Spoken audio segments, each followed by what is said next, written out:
got put on the second team pretty early in practice yesterday. Just how did that motivate you, and what did you feel like you had going so well for you tonight? Coach Barnes, he always tries to push people, so he tried to, kind of mess with me a little bit. So, it was, I don't know what to really say about that. To be honest, he just tried to get me going in practice so I could play hard. What do you have going for you tonight? Of course. I feel like I played pretty hard tonight. It was a great team win. Mike and Ben and Grant. Jonas, after the way you guys lost the last two games, how do you not waver and be able to come out and play for 40 minutes like you did tonight? Just staying confident. Basketball, it goes up and down. There's been plenty of teams that have been knocked out the standings and stuff like that. So, you just have to keep playing hard. Like, I keep talking about the second half versus Missouri.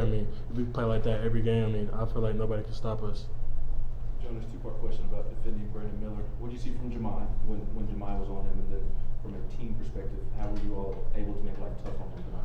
Jemai, I was talking to Jemai like 2 days before the game. He was locked in, he was super locked in. He was talking about he's not going to get nothing. He's going to play hard. We seen that he didn't have a score. He had the highest plus minus on the team, and I feel like he did a phenomenal job on Brandon Miller. And for the rest of the team, we just knew if he got clipped on any ball schemes, we had to help him run him off the 3-point line and just force him to take bad shots.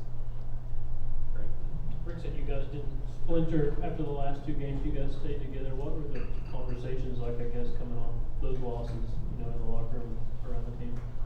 It wasn't nothing too crazy. It was just talking about we just gotta just play the game. We just probably think too much and just do what we do. Just play hard. I'm gonna keep going back to the Missouri game. Just do that. The second half, we're gonna be fine.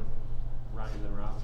The sequence I wanted to ask you about defensive play. I think maybe 3 minutes left in the game. You block a shot, and then it looked like two Alabama guys ready to get the rebound and have an easy layup, and you kind of knocked it off to his missy guy. Just walk me through that sequence. My job is just to protect the rim at all costs. If I see anything going on, I'm gonna try and get it.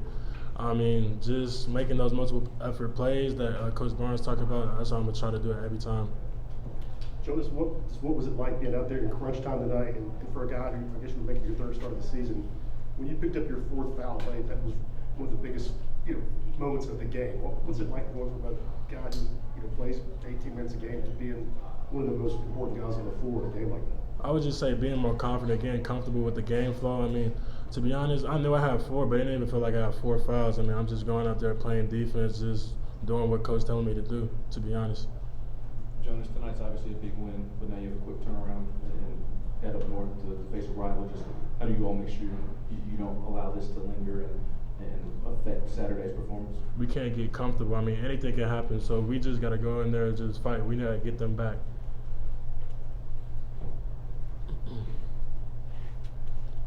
Obviously, Urosh Plavsic is kind of a character. How much does he fuel you guys when he gets the crowd riled up during games like this? Man, Rose, he brings so much energy. I love what he do, but sometimes, he can get a little too crazy, but we love him for that. That's just who he is, and he's always going to get us hype every time. All right. Anything else for Jonas? All right, Jonas, thank you very much, man. Thank you. Thanks, Jonas.